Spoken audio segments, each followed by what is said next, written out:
closed out by the Queen of Pain on Extreme Gaming. That will be their hero for XM.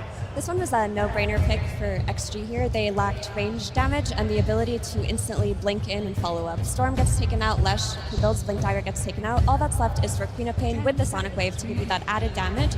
XG are looking to blink in, take the fights quickly, burst them, and then re-engage. And building on that as well, they also have kiting, right? If they are to blink in and maybe misinitiate, Ursa can disengage, Quap can disengage, ET can assist the fight to ensure that the secondary fight also looks quite good. The layering on XG's lineup ensures that this game is going to have points of pressure any single time. So you can decide, do you want Pango to go in the mid lane, or do you want Ammar to play it on the off lane? I mean, you can go mid, but you do take quite a beating from the Queen of Pain. It's not your favorite matchup. You could say similar things for the offlane, even though I feel like maybe with the Snap 4, you can like try to offset the lanes. So to me, it's more about what they value more. Like, what do they also feel like they need from the game? You have two guys that jump in. Like, your draft covers quite a lot. So if you care more about the lanes, you could go for a pretty heavy laning hero here. They only have 10 seconds to think about what to do with this final pick, and here it is. Oh, it's an Ember Spirit. We don't get to see that man on the main stage that often this weekend.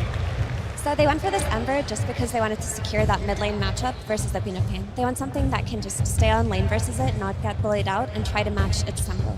Yeah, not only that, it provides so much vision throughout the game. The lockdown available for XG is quite limited, so if Malorine's going in first, baiting XSS to ever waste a spear or arena, it then activates the rest of his lineup to go in, and then you throw in a Pangolier with the Rolling Thunder as well. Vision and information will be always on the side of Falcons if they're the one going in first.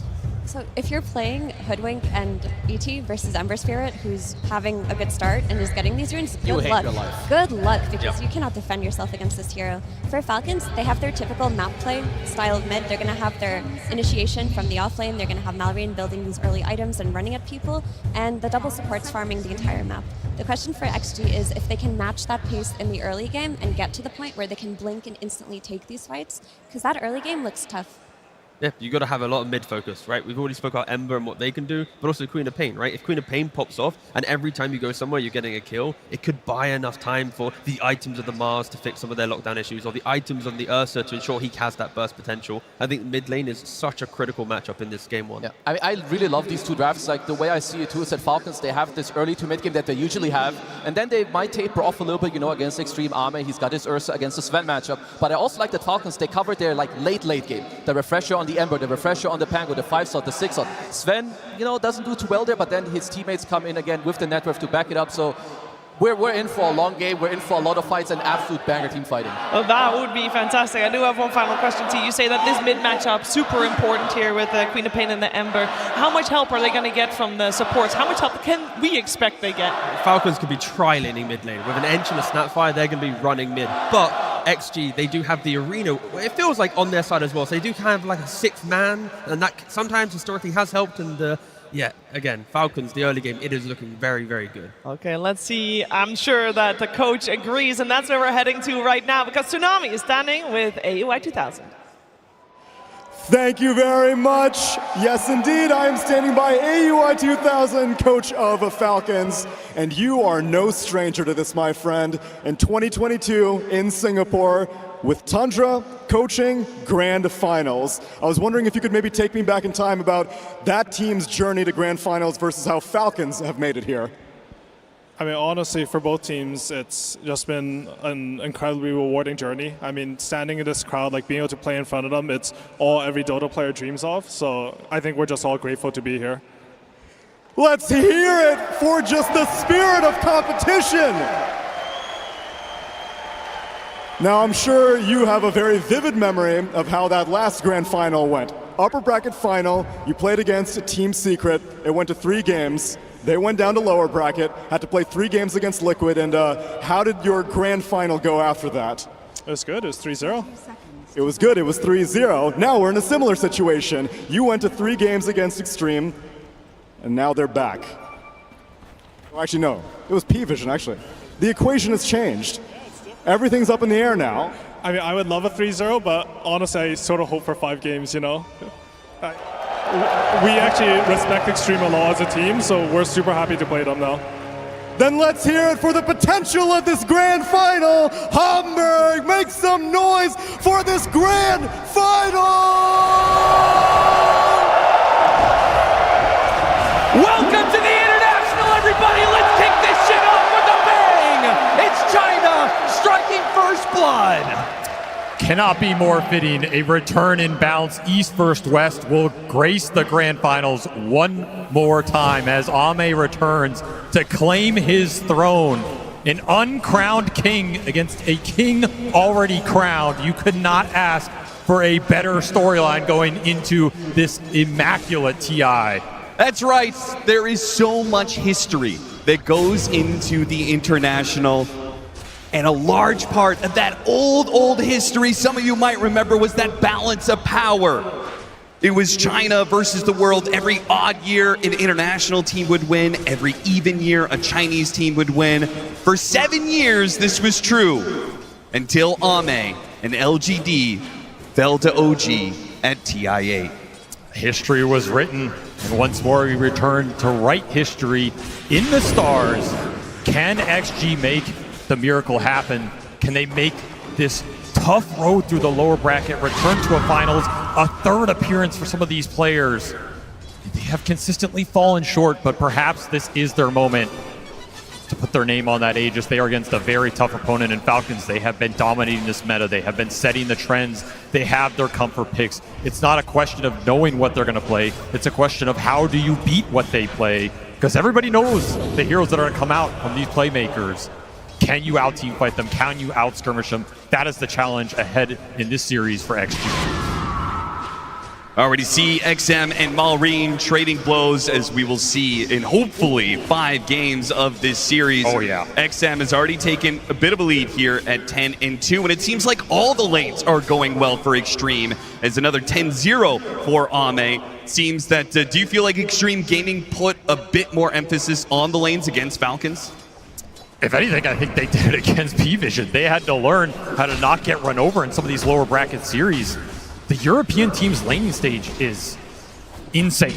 You have to come prepared for it. You cannot give them too much room, too much tempo, particularly when you give up these tempo supports. The Chen, the Enchantress, you can't ban them all. Snaking's going to get something in this game. If Ammar is on one of those tempo setters like the Bristleback, for example, these games can spiral very quickly off a laning stage win. XG need to step up their first 10 minutes in this series if they want to have a good chance of competing. But that said, they also made some crazy comebacks. Yes. This is a team, you cannot count them out at any point in that game. And this is another lineup that can just scale like a beast across all 3 cores. I like that they went for the first pick Mars. That's a dominance move. We're taking it away from ATF. We're going to get it for XXS early. We don't care if we have to first pick it. We want him comfortable. We want him controlling the fights. And by God, has this man had a TI. He absolutely has to be in the front running for this MVP right now. 100%. I mean, he saved Extreme Gaming's life in that lower bracket final. In fact, in the lower bracket in its entirety, he has come up for Extreme time and time again, and he is a large reason why they are here in this finals. AME, he's trying to put some pressure onto Ammar where he can in this Ursa versus Pango matchup, but the mobility is not allowing him to do so. Ammar, 19-2, doing the best of his comrades when it comes to the CS. And we do see the support swap from Falcons. This Elder Titan's going to be a pivotal hero in this matchup. It's something that XG are going to more and more. It's a crazy teamfight scaler, something to give them confidence in the late game. Downside is it does have some rough lane matchups. Falcons are trying to abuse this Enchantress with the Dispel against X-Nova. Get that lane win in the off lane for Ammar. Does require you to put crit into that safe lane. You lose a little comfortability, but you gain really good support matchups here. Certainly feels like a lot of draft threats on the table no matter who wins in this game, right? If all of a sudden 100%. the Elder Titan is kicked to the side and this Enchantress reigns supreme as a support, we've seen how when the games start going late, any support that is able to farm for themselves has big value. And also, we have the 2 biggest support ranged playmakers in this meta, the Hoodwink and the Snap. Knocked back by the God's Rebuke, will not be able to get a stun off. A second kill for Extreme in this laning phase as they are up now 1,000 gold. This is such a strong duo. You can't ask for more in this meta right now. Terrifying lane to go up against.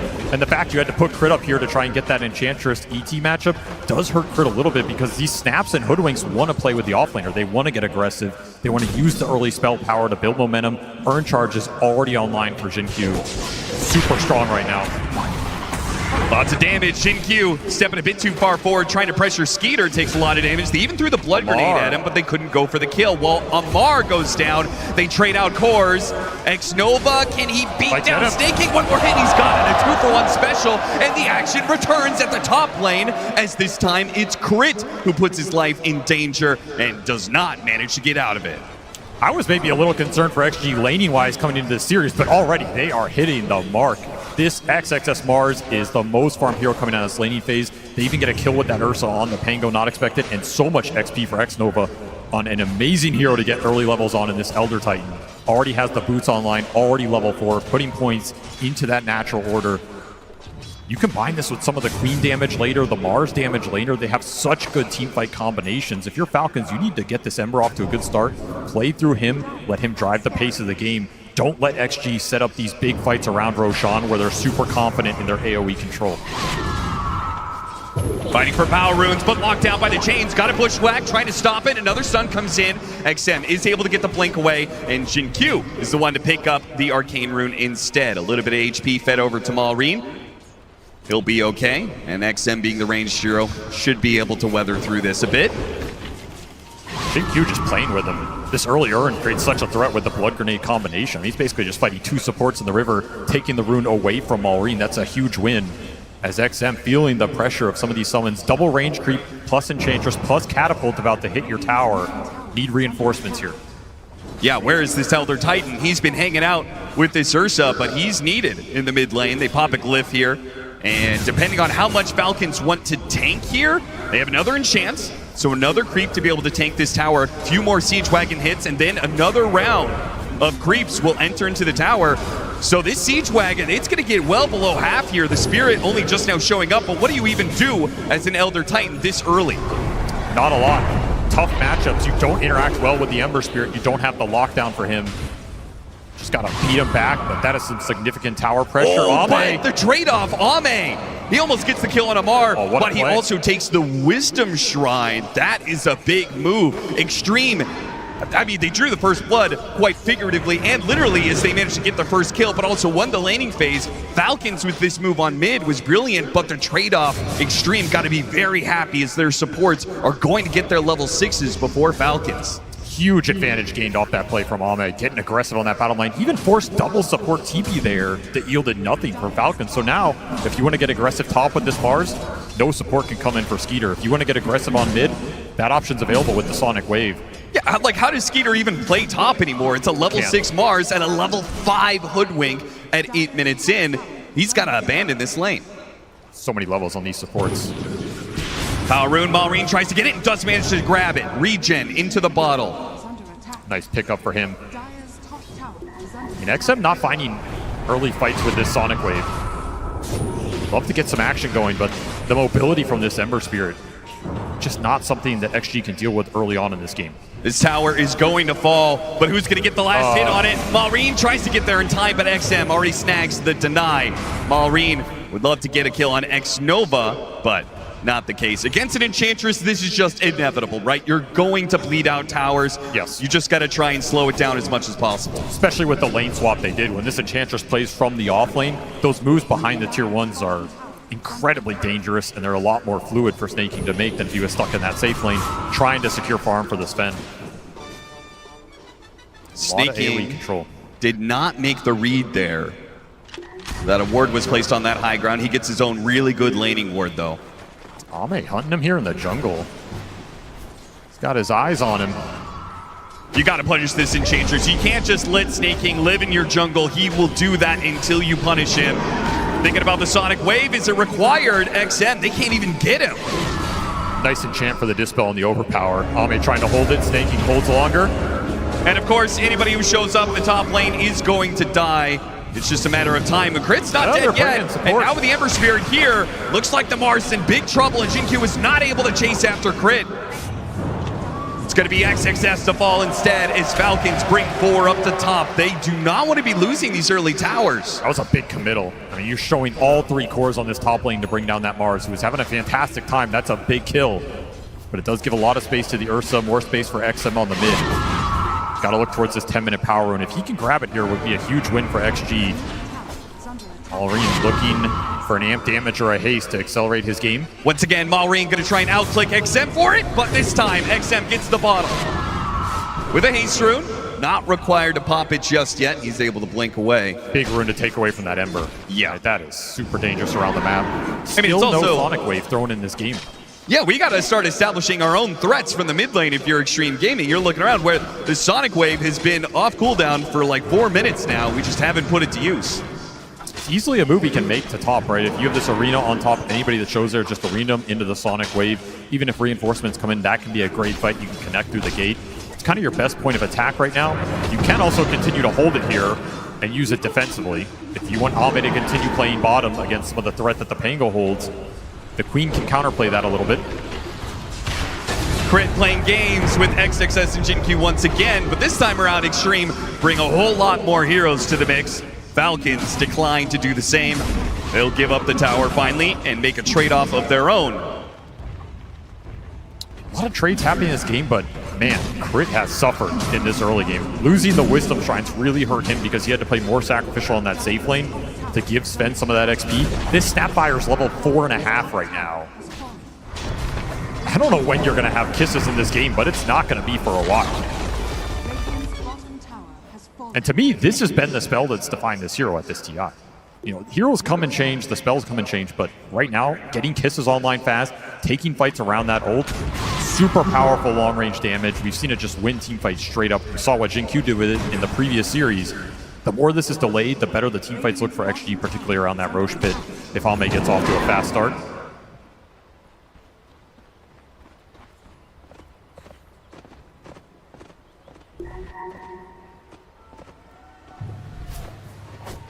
Malrine just playing with her mid, looking for that 12-minute power rune. XM challenges him again.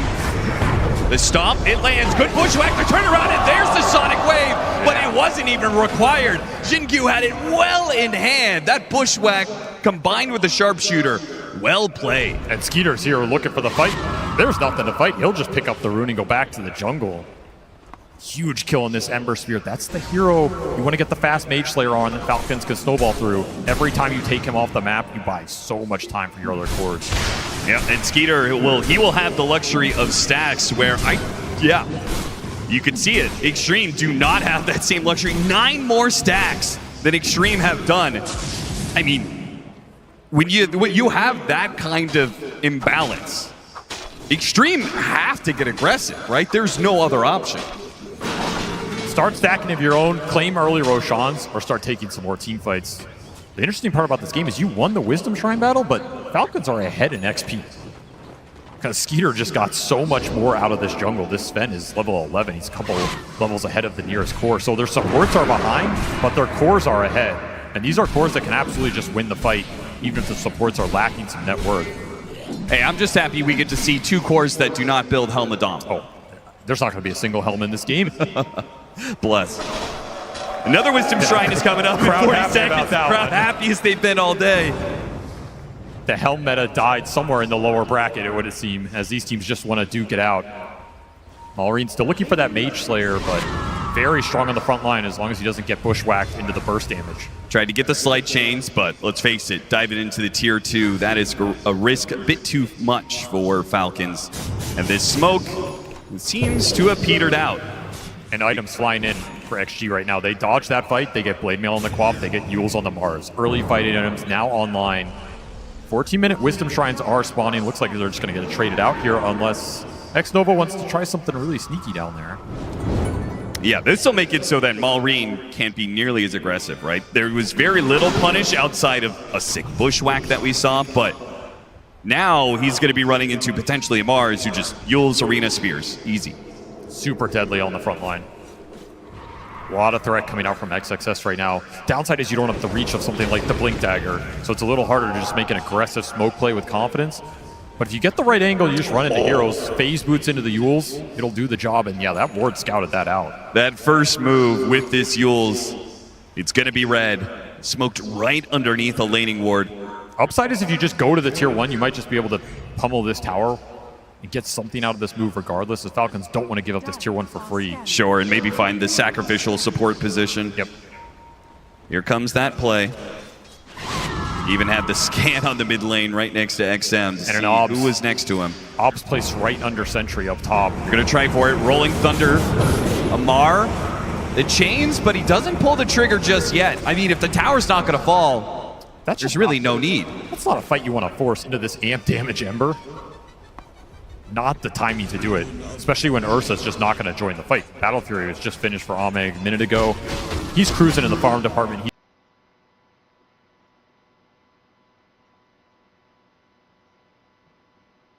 He's having a great time. No pressure on him right now. Recovering his disadvantage against the Sven, who had all of those ancient stacks earlier. Does not want to be dragged into a bad engagement for a tier 1.